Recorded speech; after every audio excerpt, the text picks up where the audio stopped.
Hello again, welcome to episode 8 of the 240p Club. As usual, I'm joined by Mr. Ray across from me. Where am I? How did I get here? We kidnapped you, remember?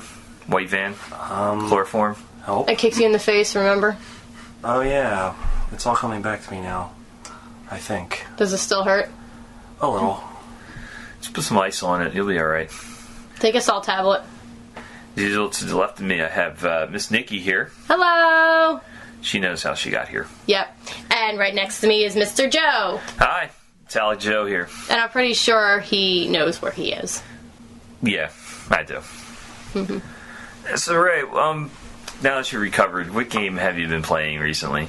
I vaguely remember like 2 weeks ago playing this game called Castlevania Circle of the Moon for Game Boy Advance. Game Boy Advance is just, I guess, barely in the umbrella of 240p since it came out like right before the Nintendo GameCube. So at this point it's not going to matter because these are considered retro titles anymore. So is this like a Metroidvania type game? it is. It was like the second one in the Metroidvania series that Castlevania had to offer, and some would probably argue the hardest of the whole series. It's ironic you mentioned that, though, because I've been, like a week ago, I started playing Portrait of Ruin for the Nintendo DS after, like, years of not playing that game. It's another one of those Metroidvania titles. That definitely doesn't fall into the realm of 240p, but I don't care. It's another good Metroidvania title. Just in case you're wondering if, you never heard the term Metroidvania before, it's basically Castlevania titles designed similar to Super Metroid. You have like a map system. You can access parts of the map, like retrace your steps. It's basically just not levels like old Castlevanias. It's just one giant castle, or in Symphony of the Night's case, 2 giant castles. Spoilers? I don't care, but people can have figured that out by now. But anyway, Portrait of Ruin is a very tough game. I mean, it's probably, again, one of those tougher Metroidvania titles. The thing drives me nuts about that game, though, is the damage output from some of these enemies is so high. You can't really, it's pretty unforgiving as far as, like, messing up. Like, you can't mess up, or else you'll just have to just trace your steps, level up, and try with some tougher equipment. Yeah, I think all of the games in the Metroidvania series have that, like, same sort of equipment issue. Well, just Symphony of the Night really doesn't. I mean, depending on, like, how you're trying to beat the game, either have, by the time you leveled up enough, unless you're playing a low-level game, if you leveled up enough by the time you reach Dracula, it's not that hard depending on your equipment. If you're using the starting equipment, like a short sword and a leather shield, you're going to have issues. I admit the first time I played Symphony of the Night, I actually got extremely lucky and got the most powerful weapon in the game, which is a rare drop in this one hallway, the first time I went through the hallway. So the rest of the game was just a cake. I mean, the Chrysogrim? Yes, that one. Yeah, Chrysogrim is just a game breaker, actually. Because every time you swung it, it wasn't listed as the most powerful sword in the game as far as attack power went, but every time you hit the button, it would attack 3 times and would connect all 3 times. And basically, you could keep hitting the button and constantly put a constant barrage of attacking to whatever creature you wanted, and basically you could kill Dracula in under a minute doing this. Mm-hmm. Nikki, what game have you been playing recently? Well, I haven't really had a lot of time to play games because I recently started school again. My semester started on Monday, so I've kind of been spending all my attention on my math homework, my Taekwondo stuff. Nikki's becoming lethal. Yes, as if I wasn't already. Now I'm becoming actually instead of, kicking erratically, now I'm learning exactly how to kick. She's going to be promoted to 240p Club Bodyguard. Yeah. So, whenever we do, signings or special events and people want to try to crash it, you have to go through Nikki. And Nikki will, by the time we're doing events, will be a level 2 black belt. Mm-hmm. and she just scared the crap out of my cat. So just imagine what she's going to do to you if you try to crash I'm her party. That's all right. They're okay. They're just a little confused right now. Yeah, they're just confused. Yeah, But, my cats are fine. Like they're just looking at each other. Like, did you hear that? Yeah, I heard that. Yeah, as lethal as I am with humans, I'm completely like kind and gentle and cuddly with kittens and cats and dogs. And Yeah. so if you have a pet, I'm probably going to push you out of the way and play with your dog or cat. Anyway, so going back to the topic, I haven't really had a lot of time to play games, but I've been playing Pokemon X for a bit. And I have a PlayStation Vita, so I have a couple of the Warriors games on there, so I'll do like 1 or 2 stages, turn it off, go to sleep, or go back to my studying. And I've also been playing a little bit more of Final Fantasy IV, so... Yeah, we talked about that in the RPG podcast a couple weeks ago. I'm just coming a little more towards the end of it.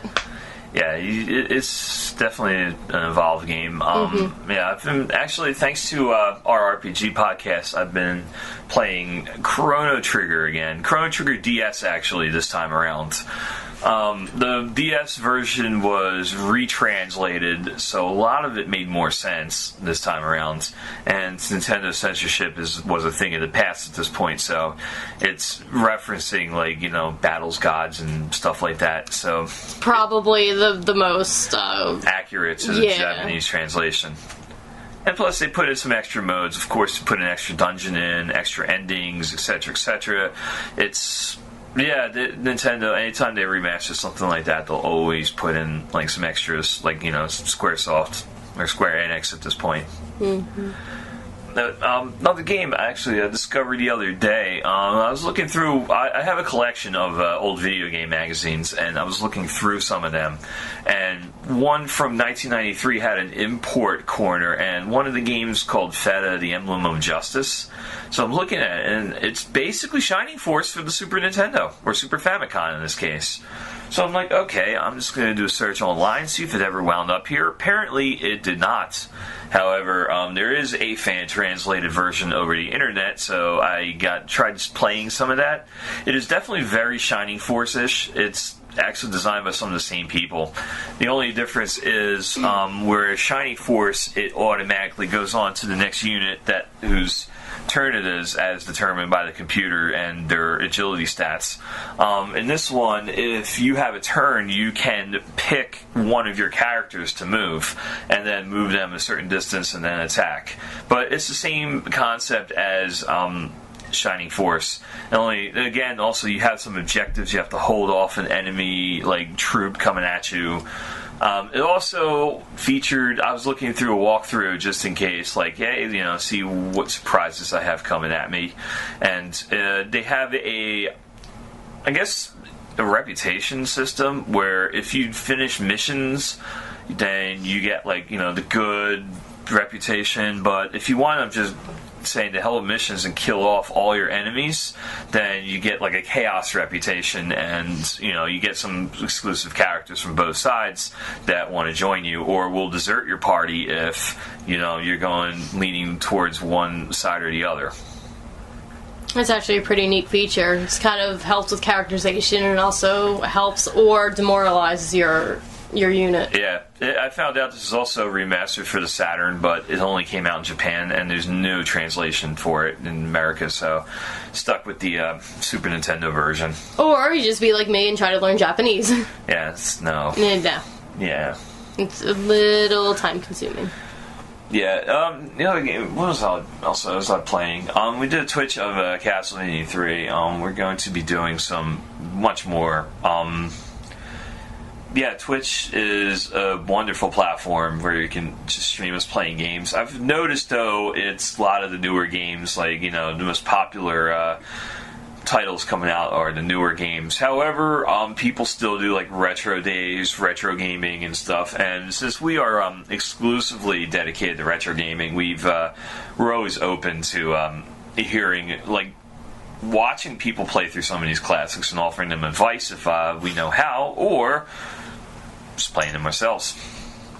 Yeah, and trying to figure out if there are any secrets or anything that we haven't figured out. first or second or third playthrough. Or in this case, 1000th, because you know, some of these games I've had since I was a little kid.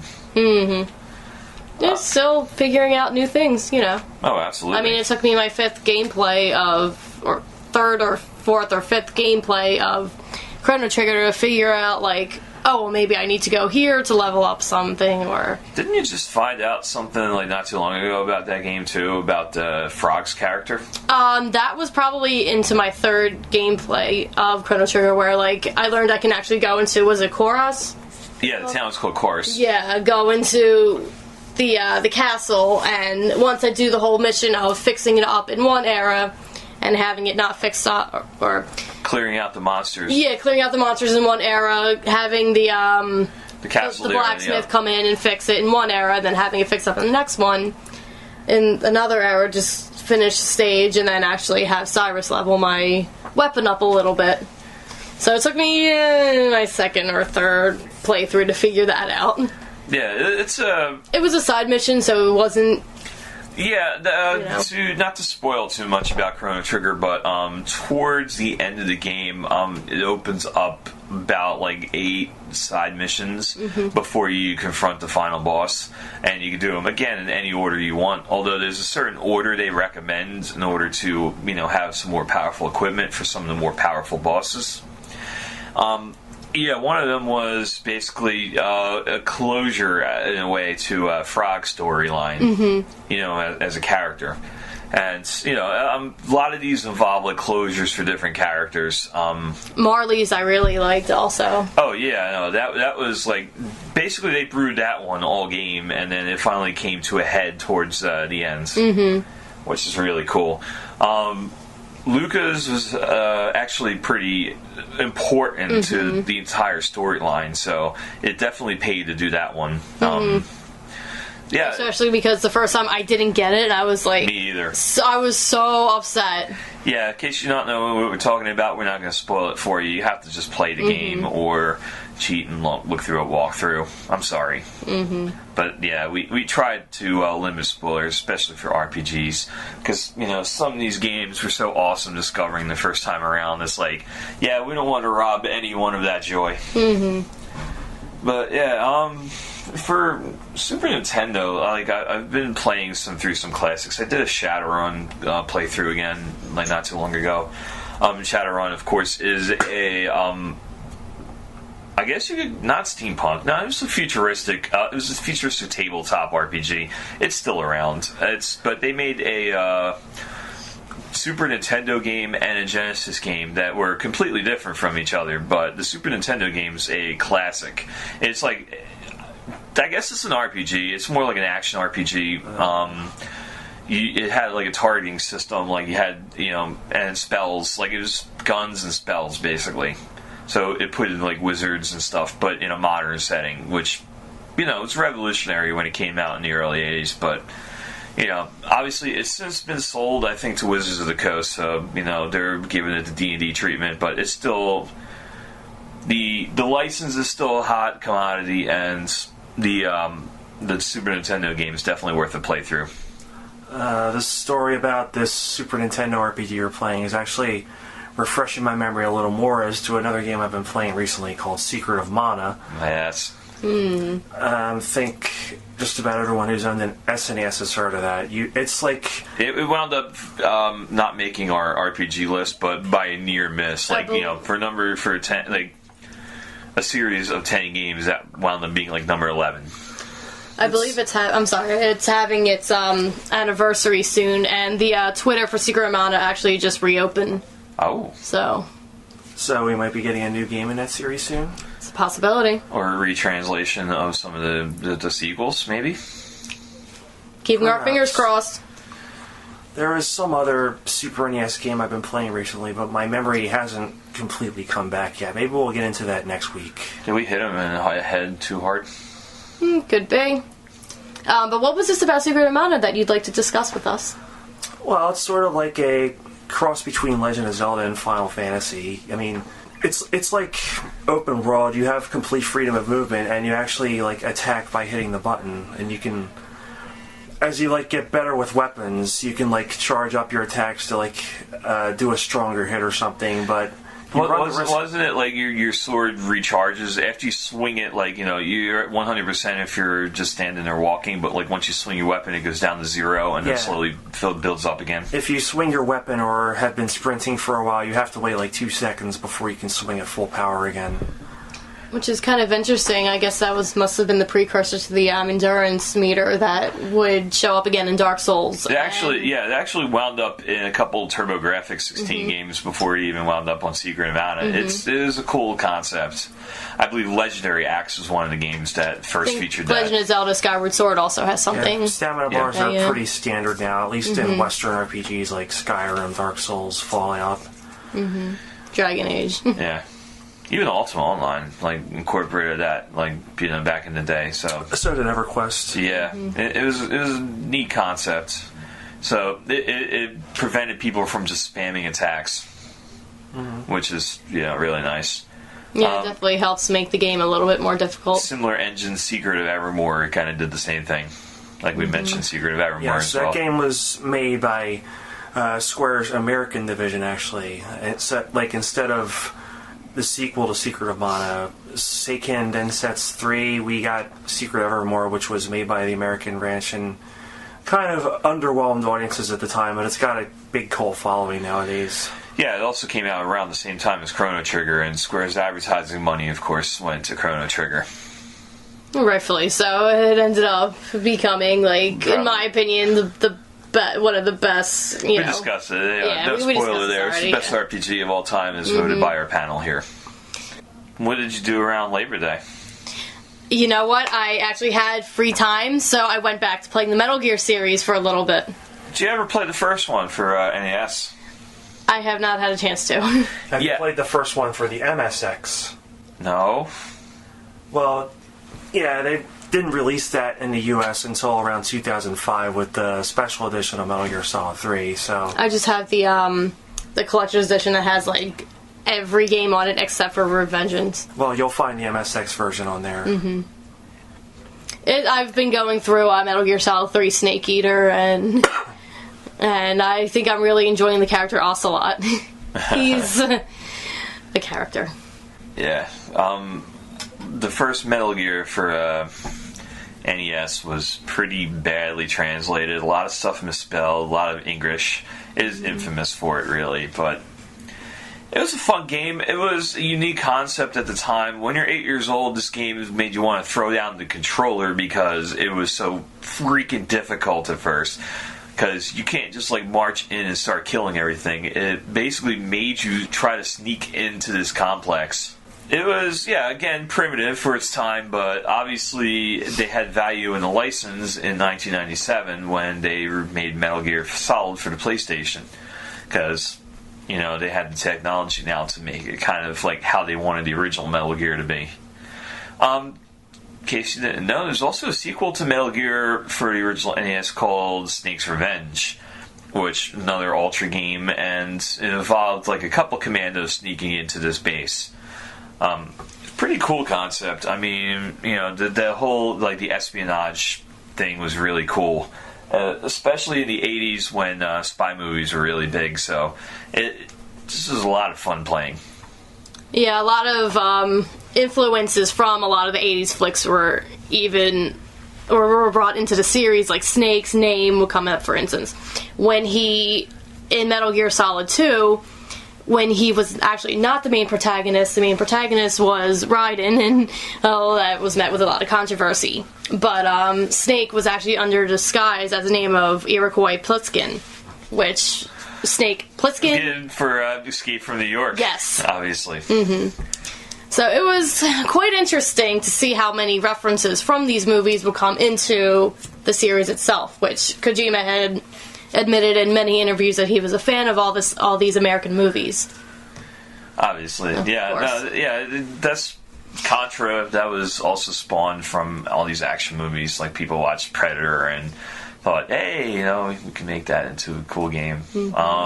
Predator is actually also a game that was licensed. it was weird because Nintendo had this thing with censorship, but at the same time was porting a lot of R-rated movies into video games, or just granting licenses to those companies that were. Obviously, the most famous one was Friday the 13th, which basically a horror/flick that wound up a pretty shitty game on the Nintendo, but legendary because, hey, they just put a horror movie onto the Nintendo Entertainment System, which at the time was marketed for kids. Interesting.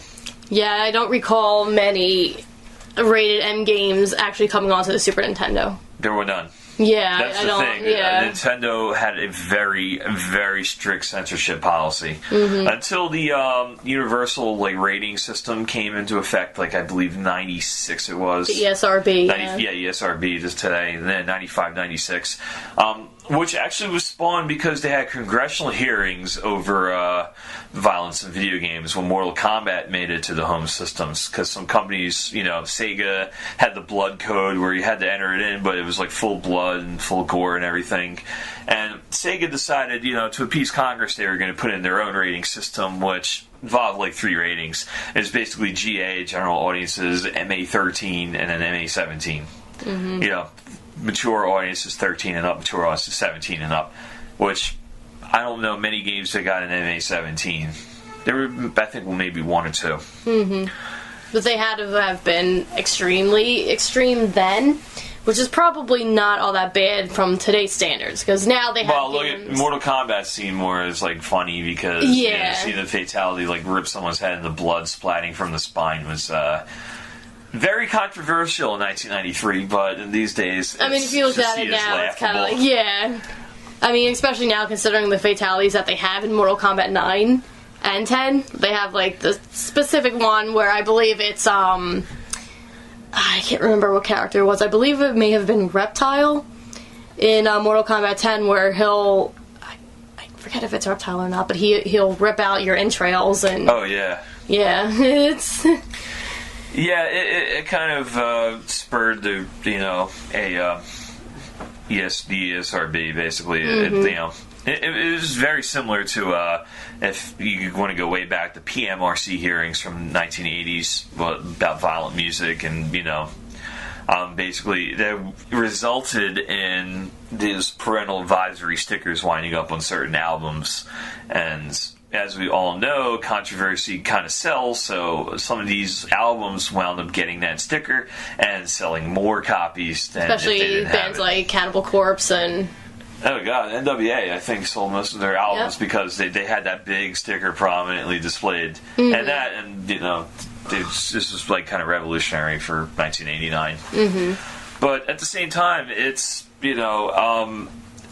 it created a culture nowadays where you can't really, kids can't march in and buy an MA. Now it's, what is it? You need to show ID when buying games, buying rated M games, if you look to be under age 30. Yeah. Because, not me personally, but my store did get into trouble with that once because, there was someone who wanted to buy Mortal Kombat. He was 16.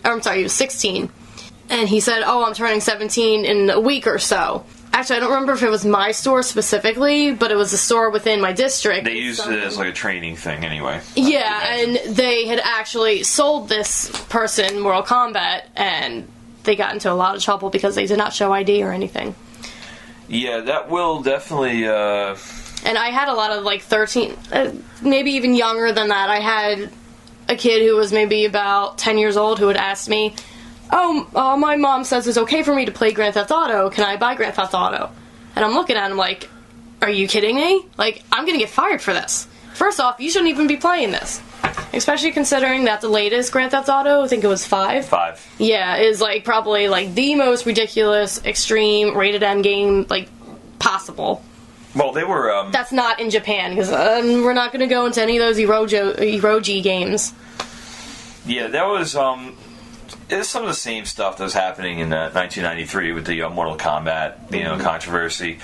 Kids wanted to get this game. Parent groups were dead set against it. Eventually, again, the Sega decided, we'll just put a blood code into the game so people have to actually discover the blood mode. And it wasn't very well hidden because even before the game was published, blood code was out in magazines. Nintendo decided to follow up with their censorship and completely not put blood into Mortal Kombat for the SNES and for the Game Boy, which I can imagine blood would look pretty crappy anyway. I think the game actually played like shit on Game Boy. The Game Boy. Well, I had the Game Gear version. It wasn't that good. It was very jerky, and the Genesis version was the way to go. Apparently, the Super Nintendo one played most like the arcade, with the exception of they modified the fatalities and everything. The cool thing is they were also like the secret battles that you could do. Like if you Reptile, and that was Mortal Kombat 2. The secret battles. Yeah, the secret battles were in Mortal Kombat 2. Which the first Mortal Kombat was just Reptile. Yeah, Reptile. Then I think 2 added Jade and Smoke. And Noob Saibot. Yeah. Which is the developer's name spelled backwards, Sean Boone, Eric Tobias. John Tobias. And, John Tobias. I had them mixed up. I'm sorry. But yeah, no, they also had something called Ermac, which wound up being a character. But in that game, it basically just stood for Error Macro, which basically is a program they use to test out the game, like game glitches and stuff. Basically, saving them some time trying to glitch the game, so they could patch it up before it wound up as a cartridge. And I think that's where the character of Scarlet came out for Mortal Kombat 9. She was, not she specifically, but the red leotard outfit was a glitch, and I believe it was Mortal Kombat 2. I think it was a glitch on Kitana, where she would actually wear a red leotard rather than like bluish purple. Oh, wow. And then they added her in 9, they gave her somewhat of a personality, but she did not return in 10, but because there's a 25-year gap between 9 and 10, there's like a whole comic series that tells everything that happened in between, so she is featured prominently in the comics. But it's kind of cool how Ed Boon now it's Ed Boon. I don't believe Tobias has anything to do with Mortal Kombat at this point. But it was cool how Boon went with all the different different glitches, and actually turned them into characters. Yeah, this is certain creative companies have done over the years, like glitches, they turned them into parts of the franchise. And it's kind of funny how Stryker was actually supposed to be in Mortal Kombat 1, but his character concept was scrapped twice, and then eventually he would show up in, I believe, 3 was his debut. And because he was actually scrapped in Mortal Kombat 1 because they didn't have a female character.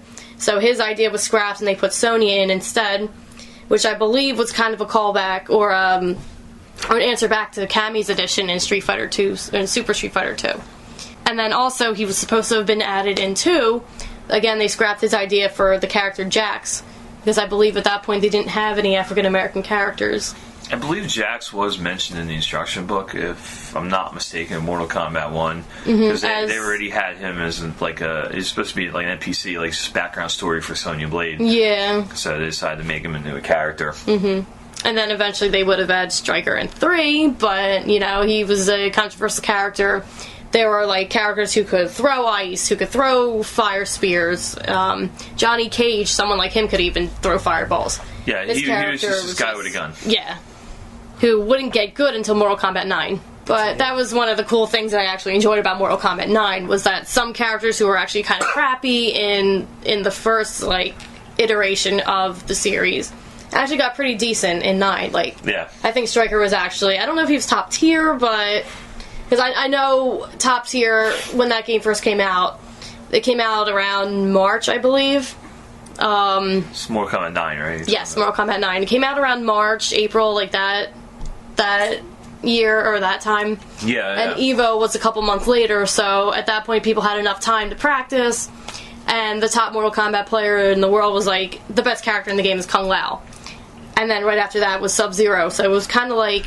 Well, Sub-Zero is always a popular choice because he's one of the most popular throughout the whole series. And I think, Kung Lao was kind of always like in Liu Kang's shadow up until 9. They actually made him a little bit stronger. And 9 actually didn't really have Liu Kang as the main character.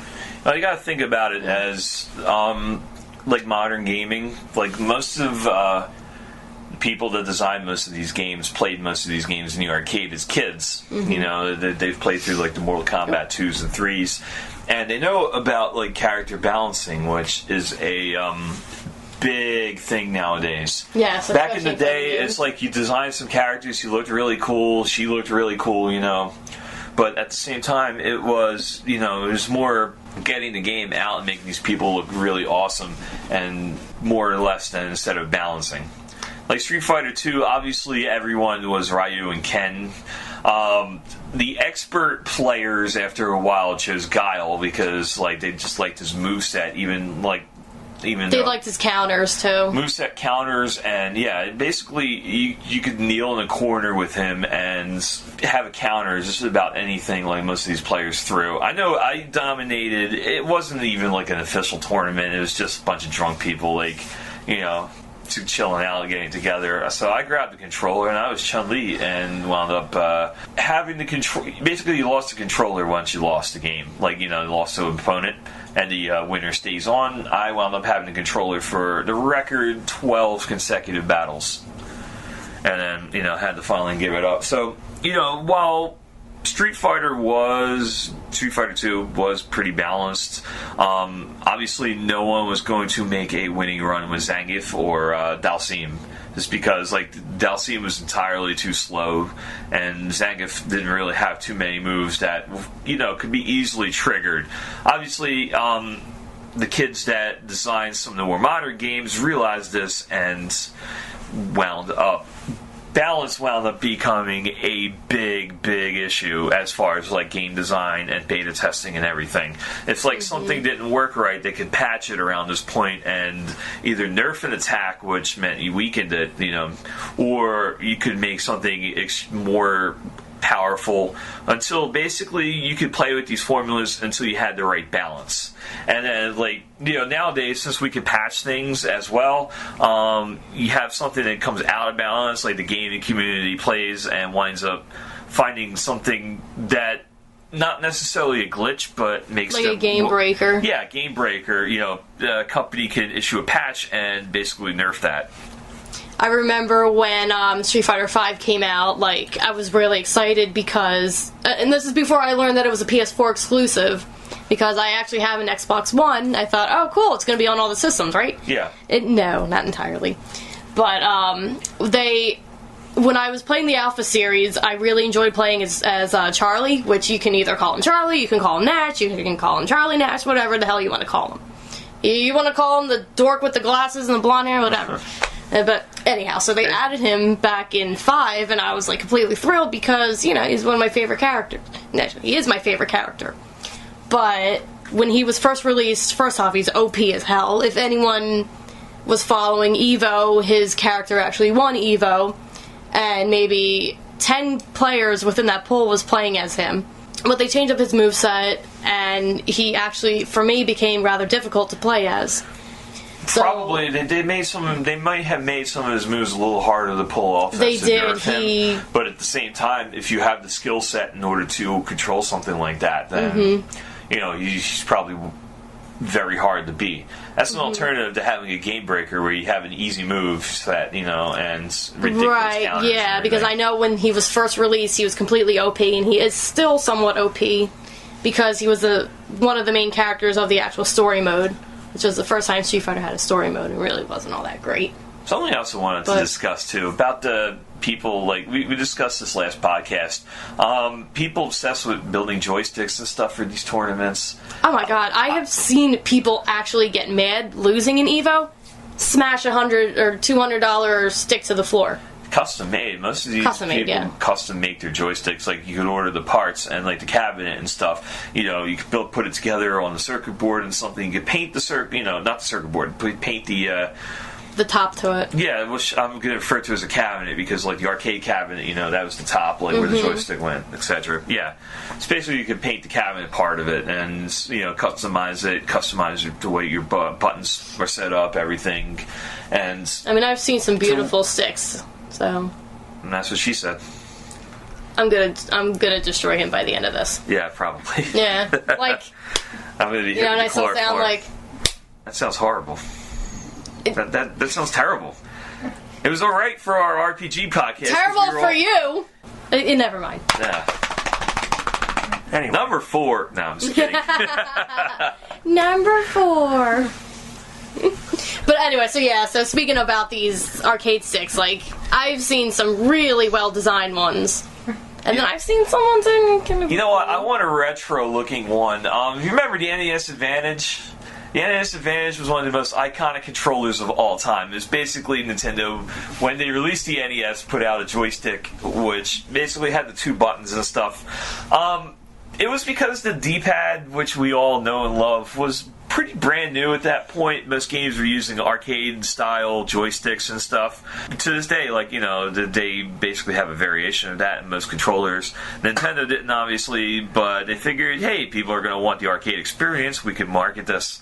They put out the NES Advantage, and honestly, it was fairly useless for some games because I was so adept at the controller at that point. However, anyone that has ever played through Track and Field 2 knows you need the NES Advantage, or else you will not get far in that game.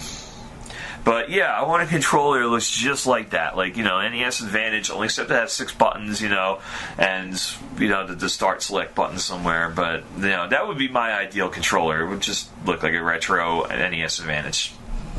I've seen, going back to what I had mentioned earlier, sometimes they would have Evo streaming on Twitch, or they would have it on YouTube before Twitch was a thing. And... people get a little salty when they lose. Who likes to lose a game? People rage quit. It ain't even rage quitting. It's people who are straight up on the webcam. They get mad that they lose. Maybe they lose by 1 or 2 hits or so. Slam the controller, joystick, completely, arcade cabinet to the floor, break it and everything. Go on this epic tirade tantrum. I'm like, you just spent $300 on that damn thing. This harkens back to back in the day when you used to play Ninja Gaiden and you lost your last life by getting knocked into a pit by a bird. So you grab the controller and you spike it like a football. Of course, NES controllers held up a little better than most modern controllers these days, but the concept is the same thing. And as anyone who's ever played Ninja Gaiden knows, you've probably lost a controller or 2 to that game. Mm. Yeah, it's definitely, it's not, it's a fun game. When games start to get to the point of where you need to slam your controller down and you're not having fun. You need to take a deep breath, put the controller down, and walk away. Walk away from the system. Namaste. Yeah, you could go punch a pillow if you have a pillow in your house. Punch it a couple times. Go in the other room and scream like, ah! But whatever you have to do to get that negative energy out, please do. And curse the life of Ryu Hayabusa. Why did that bird knock me into that? What do you mean a bird? Alright, we had to kind of quote that because Mr. Falloon is not here for this podcast. He's at a wedding right now, not his own. Da, da, da, da, da, da, da, da. So I gotta say cheers to our good friend Falloon, who will be joining us our next podcast. Anyway, from us at the 240p Club, this is Metallic Joe. Good night, everyone. That's Nikki saying good night, and we got... I'll remember my name next time. Yeah, we'll call him Ray for now. Yeah. Yeah, Ray, a.k.a. Lord Cuddy, a.k.a. What's Up. Okay. And, so yeah, you can definitely... I think I'll go with What's Up. Okay, he's What's Up from now on. So you can definitely catch us on Facebook for 240p Club. No, Facebook.com. Facebook.com. I'm done talking. Okay. Facebook.com/240p Club. You can also catch us on Twitch, 240p Club. We are also on Twitter. Don't forget Twitter. Yep. At 240p Club, of course, all one word. I try to update that quite frequently. We're also website 240pclub.com, which has all of this stuff linked anyway. We're not getting a Tumblr or an Instagram or any of that stuff. Yeah, no, we don't need to deal with social justice warriors on Tumblr. And special cupcakes and special cupcakes. Yes. And Instagram, well, that's what a hipster ways. Anyway. I use Instagram. You call me a hipster? Yeah, nerd, hipster. You want to come say that to my face? I'm saying it to your face. I'm only a few feet away. Help, don't hurt me. Too late! Do taekwondo. And that's the end of it. That's the end. As soon as I find my head on the ground, I'm a Tally Joe.